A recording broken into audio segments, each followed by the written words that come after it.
Hello, welcome to Shop Talk. We're going to look at a Stihl 076. This one was made in 1980.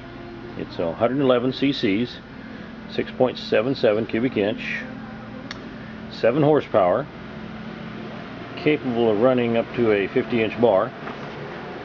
This one's got a 36-inch bar. It's a Oregon sprocket nose.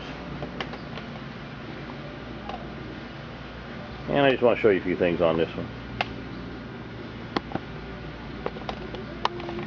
It's taking a hit with a limb right here, and this is actually just a cover, 3 screws, comes off, and you can watch eBay and you can get these covers if you want to fix it. It doesn't affect the running abilities of this saw.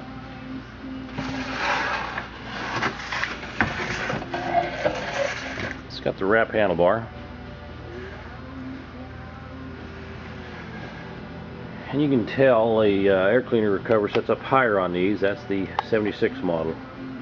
And you can always tell it's 76 by the oil cap fillers on the side.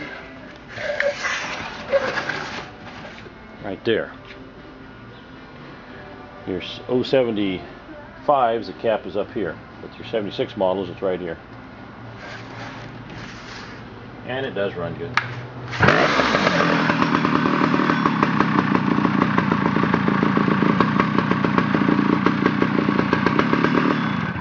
We'll go outside now and cut some of that Douglas fir.